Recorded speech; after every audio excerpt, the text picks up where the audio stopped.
Parle-moi de chiens maintenant, avant Oui. de parler de Constitution, parce que c'est dans le Journal de Montréal aujourd'hui, c'est extrêmement intéressant. C'est qu'habituellement, j'ai fait tellement d'entrevues avec des victimes ou des familles de victimes de chiens méchants qui ont attaqué.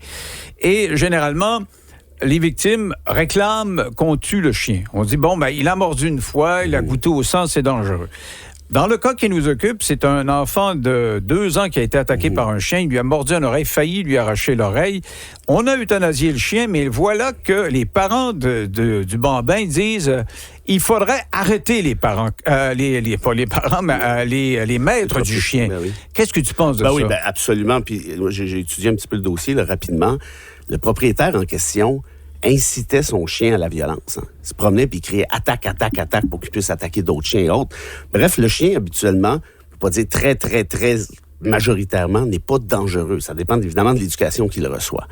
Et ce maître-là, c'est une espèce de crinqué, là, parce que quand il y en a qui sont allés se plaindre à lui, en cognant, là, disant, le riait d'en face, fermant la porte, ne pas présenter d'excuses quand le bambin s'est fait arracher l'oreille.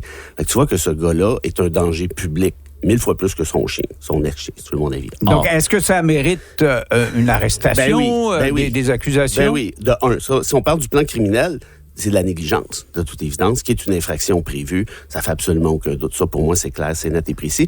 Le problème, c'est que la ville et la police se renvoient la balle à savoir qui va faire quoi puis qui fera rien. Puis la réponse, c'est que probablement qu'il se passera rien.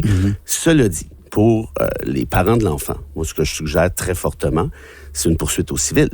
Parce que le concept même du Code civil québécois est assez simple en matière de responsabilité extracontractuelle, c'est-à-dire ça prend une faute, un dommage, puis un lien de causalité entre les deux. Il faut que tu prouves ces 3 éléments-là. Le dommage, de toute évidence, le pauvre enfant s'est vu arracher l'oreille. Bon, ça va. La faute, maintenant, t'as un propriétaire qui dit à son chien « attaque, attaque », il craint à être violent, à être agressif. C'est donc, très à partir du moment où il fait ça devant un certain nombre de personnes, tu as des témoins qui peuvent dire il est agressif, donc ces chiens ont été agressifs à cause de lui. Oui, puis je prends pas ça de nulle part. Là. Il y a des gens qui se sont livrés au Journal de Montréal puis qui l'ont dit très, très clairement. Et puis là, par la suite, est-ce qu'il y a un lien de causalité entre la faute et le dommage? Ça, c'est le bout qui est souvent plus difficile à démontrer. Mais si tu élèves ton chien à être agressif, systématiquement, par définition, oui, il y a un lien de causalité entre les deux. Et là, il pourrait aller chercher X dommages. Et dans quel ordre, à peu près? C'est sûr qu'il y a des plafonds au Québec. C'est pas la fin du monde. Là. C'est même assez minimaliste. Là. Mais moi, moi j'irais pour un bon 150 000. Puis je te dirais pourquoi. Quand même. Parce que tu allais me dire 20-25 000. Oui, habituellement, oui.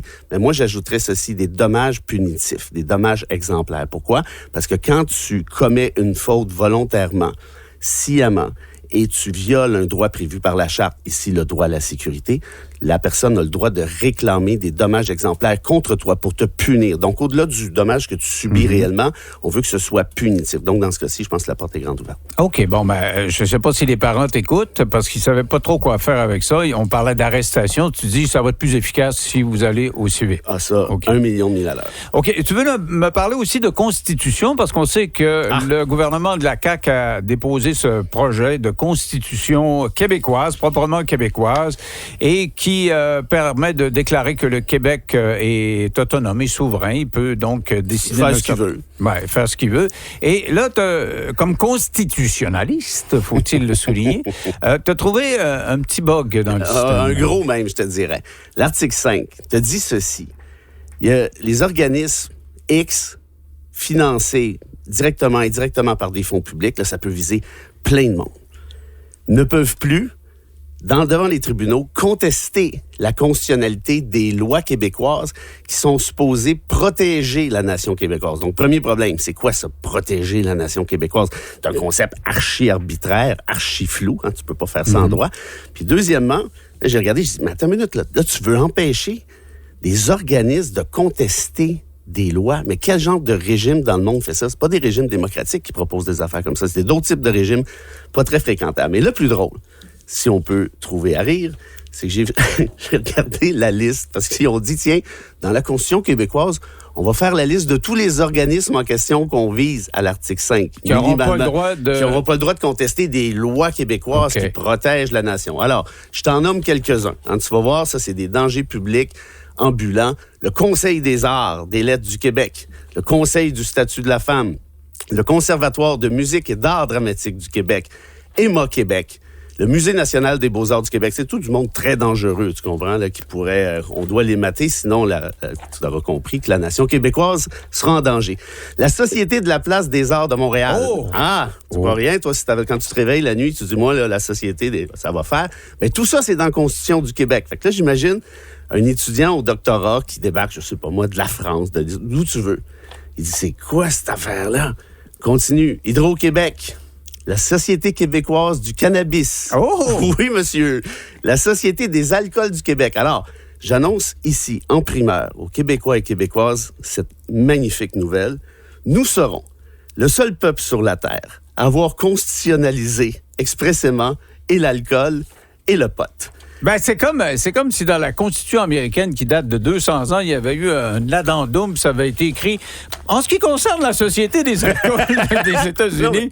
C'est incroyable. Tu sais, dans une Constitution, tu mets des principes. Ben oui, c'est ça. Il y en a plusieurs que je t'ai nommés là. Ben, même que tous ces gens-là soient nommés dans une Constitution, ça n'a pas de bon sens. C'est n'importe quoi. C'est des principes. Oui. Tu définis, t'as des paragraphes dans lesquels t'émets des grands principes et les juges interprètent ça après coup. Bien sûr. Ah ouais. Et là, t'en as 3 autres qui sont pas mal plus problématiques, si je peux dire. Les collèges d'enseignement général et professionnel, donc les cégeps, la Sûreté du Québec et les universités. Par exemple, si demain matin, tu as un gouvernement, Denis, qui dit, moi, là, à l'université, c'est fini l'histoire, d'enseigner l'histoire, je sais pas, de l'Occident XY, on va enseigner Lionel Groulx et c'est tout, pour protéger la nation québécoise. Qu'est-ce que va faire, par exemple, l'Université de Montréal? Elle va dire, mais là, qu'est-ce que c'est ça, cette affaire-là? Ah, non, tu peux plus contester, c'est dommage, parce que c'est une loi qui protège l'identité. Alors, je te dirais ceci, le gouvernement Legault se donne ainsi tous les droits, et je te citerai, parce que je sais que tu adores mes citations, Lord Acton, qui te disait ceci, le pouvoir corrompt, et le pouvoir absolu corrompt absolument. Ah, bon, ça est belle, celle-là. OK, merci.